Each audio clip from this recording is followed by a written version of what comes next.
Nah, sebelumnya Assalamualaikum warahmatullahi wabarakatuh. Baik, kali ini karena kita sudah mendekati pas dan akhir semester 1, sehingga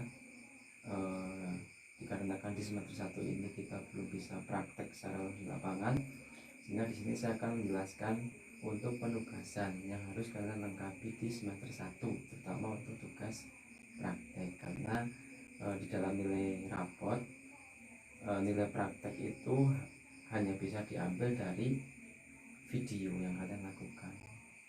Kalau nilai teori nanti dari beberapa tugas seperti PH, kemudian PTS dan besok pas, dan ada tugas seperti merangkum, kalian itu bisa teori. Tapi kalau untuk praktek itu hanya bisa diambil dari video karena kita belum dapat bertemu langsung di lapangan itu. Jadi di sini saya akan menjelaskan penugasan terkait video yang harus kalian kerjakan, gitu ya. Nih, kemudian sebelum masuk ke penugasan, di sini saya jelaskan dulu peta konsep pembelajaran yang rencananya akan saya praktekkan itu. Nah, di dulu pertama sudah di dalam sudah kita pembentukan kelompok. Jadi ada kelompok 1 sampai kelompok 6.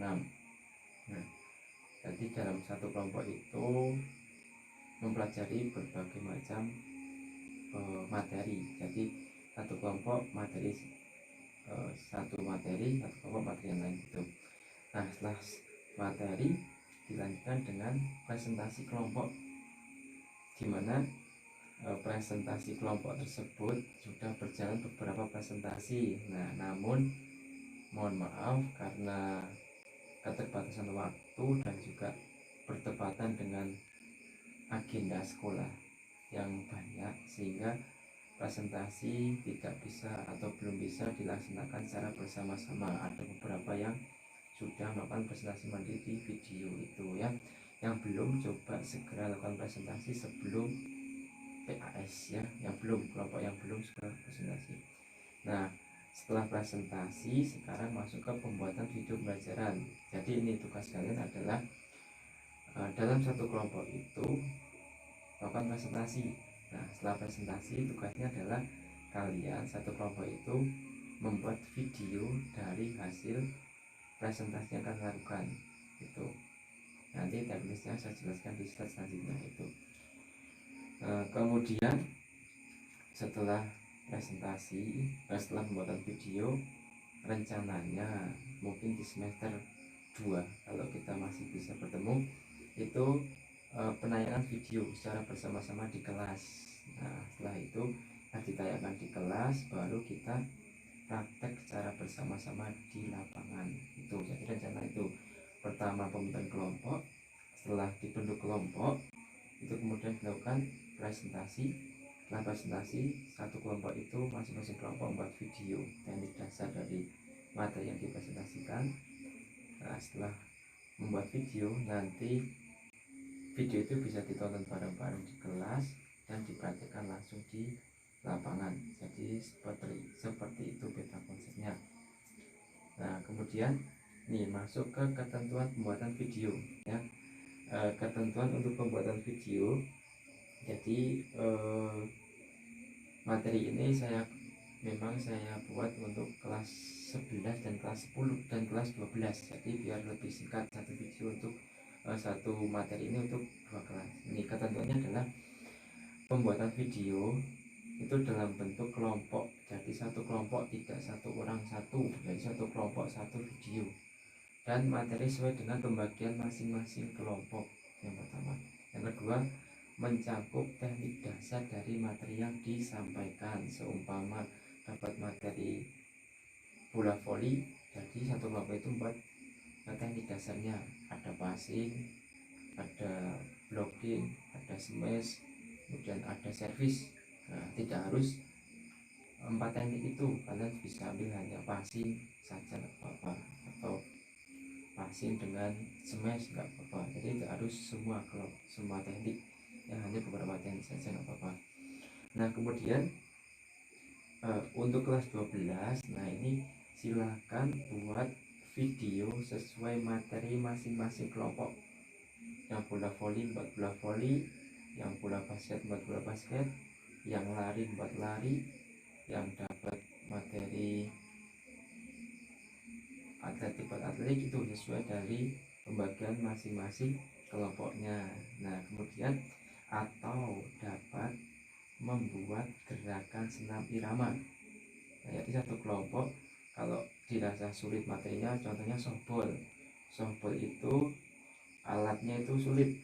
Nah alatnya sulit, tidak ada glove-nya, sarung tangan, tidak ada bolanya. Maka kalau mau softball boleh, mau modifikasi alat dengan bola tenis atau lain boleh, atau mau ganti gerakan, membuat gerakan senam irama itu boleh, yang penting dalam satu kelompok. Nah, kemudian ini untuk kelas 11. Nah sama, silahkan buat video sesuai materi masing-masing kelompok, atau dapat mencontoh gerakan senam irama. Kalau kelas 12 itu bisa membuat video sesuai kelompok atau membuat gerakan senam irama. Tapi kalau kelas 11 itu membuat video masing-masing kelompok, atau jika video masing-masing itu sulit, bisa mencontoh gerakan senam irama. Jadi mencontoh yang ada di YouTube boleh, yang penting dalam satu kelompok tuh. Nah kemudian ketentuan selanjutnya adalah durasi maksimal video adalah 5 menit, jadi jangan lebih dari 5 menit. Selanjutnya upload hasil video dalam Instagram kelas. Nah jadi kita tetap masih pakai Instagram kelas ya. Nah, maksimal 1 minggu setelah pas berakhir, jadi masih ada waktu 3 minggu untuk membuat video ya, 3 minggu untuk membuat video. Jadi saya rasa waktunya cukup ya, karena setelah itu nanti ada proses penilaian rapot, sehingga video bisa selesai sebelum penilaian rapot.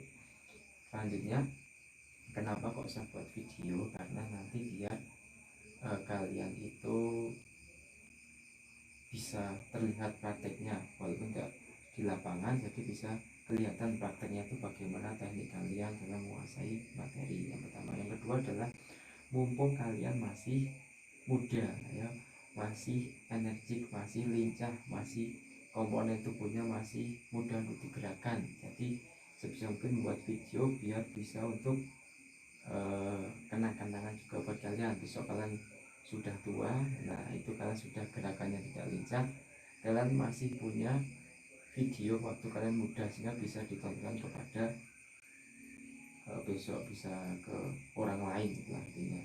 Nanti saya juga punya video yang saya buat sendiri khusus, tapi untuk mandiri ya, sebagai referensi saja. Itu dulu saya buat untuk persyaratan masuk UNY, SNMPTN, calon SNMPTN jalur undangan itu pakai video. Nah sekarang saya berikan satu contoh video yang teknik dasar basket saja. Ini kalian bisa sebagai referensi ya, videonya seperti ini.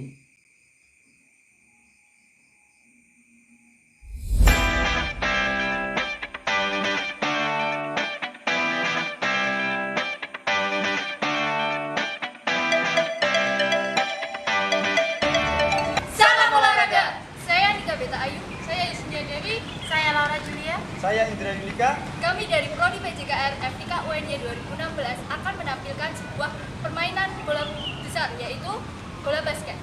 Teknik yang pertama yaitu dribble, yang kedua passing, dan yang ketiga adalah shooting.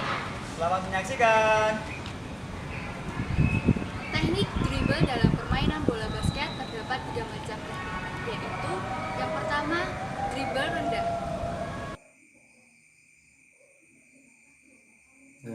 yang kedua dribble sedang, yang ketiga dribble tinggi.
dibagi menjadi 3. Yang pertama yaitu set shoot,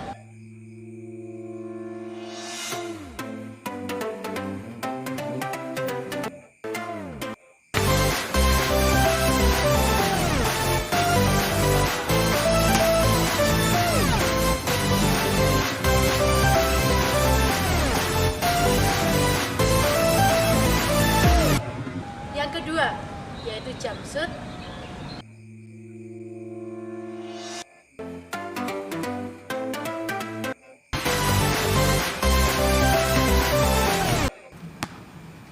dan yang ketiga yaitu layup. Nah, jadi kira-kira contoh videonya seperti itu. Kalian bisa buat video hampir mirip seperti itu sebagai referensi saja ya. Ini kalau ini tingkatnya sudah mahasiswa, jadi sudah bagus-bagus. Kalian tidak dituntut sebagus itu, tapi yang penting membuat video yang penting jelas, kemudian mudah dipahami saja itu ya.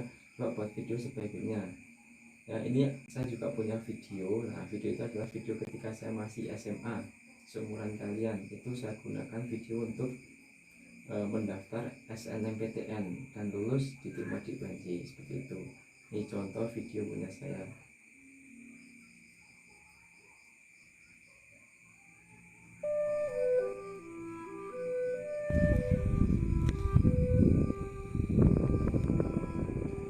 Nama saya Ziki Ramadan, NISN 99761 cabang olahraga sepak bola. Untuk melengkapi persyaratan Ini video saya ketika masih SMA, seumuran kalian.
Nah, itu contoh tadi video yang saya buat ketika saya mendaftar SNMPTN untuk masuk ke perguruan tinggi. Itu contohnya ya, yang ingin masuk ke olahraga bisa membuat video seperti itu besok kalau ketemunya masih sama. Nah, tapi yang terpenting adalah bagaimana kalian nanti membuat video untuk kelompok ya, seperti video contoh satu tadi ya, satu kelompok membuat video terkait basket tadi ya, seperti itu. Kalau yang video saya cuma referensi saja ya, untuk agar kalian tahu lah kalau ketika kalian mau masuk ke perguruan tinggi, terutama di bidang olahraga jalur SNMPTN, dulu saya harus membuat video seperti itu ya. Nah, mungkin cukup ini untuk tugas pembuatan videonya ya, kalian semoga kalian bisa paham ya. Selanjutnya saya masuk ke materi untuk kelas 12. Nah, materi kelas 12 di sini dalam pas nanti yang belum saya sampaikan ada materi sistem pertandingan, itu ada di pas besok karena yang buat soal Pak Denny. Untuk yang kelas 11 nanti yang buat soal saya nanti saya berikan kisi-kisinya, dan untuk yang kelas 12 sama nanti saya berikan kisi-kisinya, tapi ada satu materi yang sedikit sulit dipahami kalau tidak saya jelaskan ya. Saya jelaskan saja, ada satu materi yaitu terkait sistem pertandingan. Jadi sistem pertandingan sendiri pengertiannya adalah tata cara yang dapat digunakan untuk mengatur suatu pertandingan sehingga pertandingan itu dapat terlaksana sesuai dengan tujuan. Itu namanya pengertian dari sistem pertandingan, yaitu cara bagaimana pertandingan itu dapat berjalan, itu namanya sistem. Nah, dalam sistem pertandingan itu dibagi menjadi dua, yaitu sistem gugur dan sistem kompetisi. Itu kalau sistem gugur, jadi setiap tim ketika bertanding dan sudah mengalami kekalahan, tim tersebut tidak bisa melanjutkan ke babak selanjutnya. Jadi ketika tim, contoh tim kelas MIPA 1 kalah, maka MIPA 1 sudah berakhir, tidak bisa lanjut ke babak selanjutnya. Itu namanya sistem gugur. Nah, sementara sistem kompetisi, satu lagi itu sistem kompetisi. Nah, sistem kompetisi adalah setiap tim saling bertemu dan penentuan kemenangannya adalah dari jumlah poin yang diperoleh tertinggi dari beberapa tim tersebut. Contoh untuk kompetisi futsal dibagi dua grup, grup 1 MIPA 1 sampai MIPA 4, grup 2 MIPA 5, kemudian IPS 1 sampai IPS 3. Nah, jadi grup 1 itu setiap tim saling bertemu, yaitu MIPA 1 nanti ketemu MIPA 2, kemudian MIPA 1 ketemu MIPA 3, MIPA 1 ketemu MIPA 4, MIPA 2 ketemu MIPA 3, MIPA 2 ketemu MIPA 4, MIPA 3 ketemu MIPA 4, seperti itu. Jadi setiap tim saling bertemu, itu namanya kompetisi, sistem kompetisi. Tapi kalau sistem gugur hanya bertemu satu kali, dan kalau sudah kalah tidak bisa lanjut ke babak selanjutnya itu. Nah, di sistem kompetisi itu dibagi menjadi dua, yaitu setengah kompetisi dan kompetisi penuh. Nah, kalau setengah kompetisi, satu tim bertemu dengan tim yang sama itu hanya satu kali. Jadi contoh MIPA 1 bertemu MIPA 2, selanjutnya MIPA 1 bertemu MIPA 3, jadi tidak akan pernah bertemu lagi MIPA 2 di sistem di setengah kompetisi. Tapi kalau di kompetisi penuh, setiap tim bertemu itu dua kali. Contoh MIPA 1 ketemu MIPA 2, kemudian MIPA 1 ketemu MIPA 3, MIPA 1 ketemu MIPA 4. Nah, setelah berputar satu putaran diulangi lagi, MIPA 1 ketemu MIPA 2 lagi, itu jadi dua kali. Nah, dan diambil poin yang tertinggi itu. Jadi perlu dipahami bahwa pertandingan itu dibagi menjadi dua, sistem gugur dan sistem kompetisi. Kalau sistem gugur itu hanya sekali main, ketika kalah tidak bisa main lagi. Tapi kalau sistem kompetisi ketika kalah masih bisa melanjutkan lagi. Jadi setiap tim tidak hanya main satu kali. Kemudian kompetisi dibagi menjadi dua, sistem setengah kompetisi dan sistem kompetisi penuh. Kalau setengah hanya main sekali antar tim yang sama, kalau kompetisi penuh itu 2 kali itu. Kemudian masuk ke ini penentuan pertandingan sistem gugur. Ya, sistem gugur. Pertandingan sistem gugur itu sebelum menentukan pertandingan harus ditentukan dulu adalah bagan nomor pokok sistem gugur ini. Bagan nomor pokok sistem gugur. Jadi ada 2, 4, 8, 16, 32, 64 dan seterusnya. Jadi dikalikan 2 kemudian dikalikan 2 jadi 4 kali 2 8, 16 kali 2 32 dan seterusnya. Itu adalah bagan untuk patokan sistem gugur. Yani jika jumlah peserta atau tim sama maka tinggal dibagi sama rata. Tetapi jika jumlah berbeda maka menggunakan pertandingan pendahuluan atau menggunakan sistem baik. Maksudnya di sini ya. Jika lebih dekat dari nomor pokok di bawahnya, maka menggunakan sistem pendahuluan. Tapi jika lebih dekat dari nomor pokok di atasnya, maka menggunakan sistem baik. Maksud nomor pokok ini adalah yang ini, ya, nomor pokok. Contoh, ini kan kalau jumlah peserta tim sama, maka tinggal dibagi sama rata aja. Contoh, jumlah timnya ada 8. Ini ada 8 timnya, tinggal dibagi rata saja. Berarti tinggal 8 di 1, 2, 3, 4, 5, 6, 7, 8 tinggal ditentukan saja. Tim A lawan tim B, tim C lawan tim D, tim E lawan tim F, tim G lawan tim H. Hanya karena genap 8 jadi tinggal hanya dipertemukan tim 1 lawan tim 2, 3 lawan 4 seperti itu. Gampang karena sama dengan nomor pokoknya ini. Kemudian ketentuan yang kedua, jika lebih dekat dari nomor pokok di bawahnya maka menggunakan sistem pendahuluan. Nah, ini ada pendahuluan A dan B, ini namanya pendahuluan. Nah, jadi yang main adalah yang A, B dulu. Nih, sistem pendahuluan adalah jika lebih dekat dari nomor pokok di bawahnya. Contoh nih, jumlah peserta 9 tim. Jumlah peserta 9 tim berarti di antara 8 dan 16. Jumlah peserta 9 tim berarti di antara nomor 8 dan 16. Dan 9 itu lebih dekat di angka 8.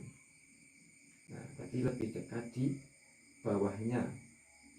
Maka menggunakan pendahuluan. Berarti karena 9 lebih dekat dari angka 8, maka menggunakan laga pendahuluan. Jadi ada laga yang lebih dulu dilaksanakan, jadi bagannya lebih pendek, yaitu antara A dan B. Ini laga pendahuluan. Nah, setelah A dan B menang, nanti pemenang antara A dan B melawan C. Jadi nanti di sini pemenangnya antara A dan B di sini, ya, sehingga nanti bagannya sejajar lagi. Jadi karena jumlah peserta lebih dekat di nomor di bawahnya, maka dilakukan laga pendahuluan sehingga bagannya lebih pendek untuk laga pendahuluan, yaitu A dan B. Nah, contoh tadi jumlah peserta 9. Nah, 9 itu di antara angka 8 dan 16. 9 lebih dekat di angka 8 daripada di angka 16, maka menggunakan laga pendahuluan. Jadi A dan B ini pendahuluan. Jadi nanti antara A dan B yang menang masuk ke sini melawan C. Jadi nanti satu kalah langsung gugur dan satu ke atas, nanti bagannya sejajar gitu ya. Nah, kemudian ketentuan lagi, jika lebih dekat dari nomor pokok di atasnya maka menggunakan by. Di atasnya contohnya pesertanya 7. Nah, pesertanya 7 itu di antara 4 dan 8. 7 itu di antara 4 dan 8. Jadi 7 di antara 4 dan 8. Dan 7 itu lebih dekat ke angka 8 daripada ke angka 4, maka menggunakan sistem by. Nah, 7 jadi ada 7, 1, 2, 3, 4, 5, 6, 7. A sampai G berarti ada 7. A, B, C, D, E, F, G, 7 tim. Nah, yang A berarti langsung ke lawannya by. Jadi artinya yang A tidak ada lawan by. Walaupun jadi langsung bagannya sejajar, tetapi yang A itu langsung by, artinya tidak ada lawan. Pemenang B dan C langsung ke A, jadi yang A itu langsung naik ke atas ini karena memakai by, karena lebih dekat dari angka di bawahnya. Kalau tadi lebih dekat di angka di atasnya menggunakan laga pendahuluan ini, jadi tadi ada 9 tim, jadi A, B, C, D, E, F, G, H, I 9 tim. Karena lebih dekat di angka di atasnya yaitu 9, berarti lebih dekat di bawahnya, karena lebih di bawahnya, karena 9 di antara 8 dan 16 dan lebih dekat dari 8, maka menggunakan laga pendahuluan. Jadi pendahuluannya adalah di bawah ini, A dan B. Kemudian nanti A dan B main dulu, yang menang nanti ke sini ke atas dan lawan C, itu namanya laga pendahuluan. Tapi kalau ini nomor pokok di atasnya, contoh itu jumlah timnya 7. Nah 7 itu adalah di antara 8 dan 4. Nah 7 itu lebih dekat di atasnya di angka 8 daripada di bawahnya di angka 4, maka menggunakan by. Jadi ini A lawan B, pesertanya juga tetap 7, A sampai G kan A, B, C, D, E, F, G 7. Nah itu jadi yang A itu B, jadi langsung ke atas ini nanti. Jadi yang main adalah B lawan C dulu, baru nanti B lawan C menang lawan A. Tidak kalau pendahuluan berarti lah yang A lawan B dulu. Jadi seperti itu ya. Semoga jelas ya, karena juga saya menjelaskan materi ini di pukul 12:30 ya, agak sedikit ngantuk. Kalau mungkin kurang dipahami, besok kalian bisa WA saya secara langsung untuk bisa memperjelas materi ya. Jadi semoga materi singkat ini bisa dipahami dengan baik. Atas segala kurangnya saya mohon maaf. Kemudian besok saya berikan kisi-kisi untuk yang lebih lengkap terkait PAS. Semoga kalian dapat nilai yang bagus dan semoga kalian dapat ilmu yang bermanfaat, dan yang terpenting semoga semester depan kita bisa praktek langsung di lapangan ya. Cukup saya akhiri pertemuan kali ini. Mohon maaf atas segala kekurangannya. Saya akhiri. Wassalamualaikum warahmatullahi wabarakatuh.